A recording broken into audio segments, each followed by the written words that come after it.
കൂട്ടുകാരെ, നിങ്ങൾ ക്രിസ്മസ് ആഘോഷിക്കാൻ കാത്തിരിക്കുകയാണല്ലോ. എന്താണ് ക്രിസ്മസ്? ഈശോയുടെ ജന്മദിനം.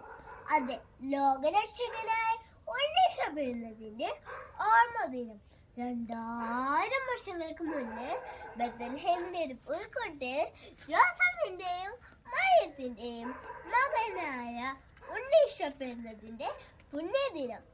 വിശ്വാസികളായ നാം പ്രാർത്ഥനയിലൂടെയും സൽപ്രവർത്തികളിലൂടെയും ഉണ്ണീശോനെ നമ്മുടെ മനസ്സിൽ പറക്കാൻ സ്ഥലമൊരുക്കും.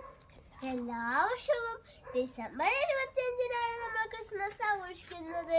നമ്മുടെ ദേവാലയങ്ങളിൽ പ്രത്യേക പ്രാർത്ഥനകളും ആഘോഷങ്ങളും നടത്താറുണ്ട്. അതേപോലെ തന്നെ നമ്മുടെ വീടുകളിൽ നക്ഷത്രങ്ങൾ തെളിയിച്ചും പുൽക്കൂട് അലങ്കരിച്ചും കേക്കുകൾ മുറിച്ചും ക്രിസ്മസ് ചെലവഴിച്ച് നമ്മൾ ഉണ്ണീശോനെ വരവേൽക്കാറുണ്ട്.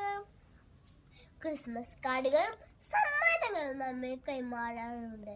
കുട്ടികൾക്കായുള്ള സമ്മാനവുമായി സാന്റ വരുമെന്നുള്ള വിശ്വാസം നമുക്കുണ്ട്.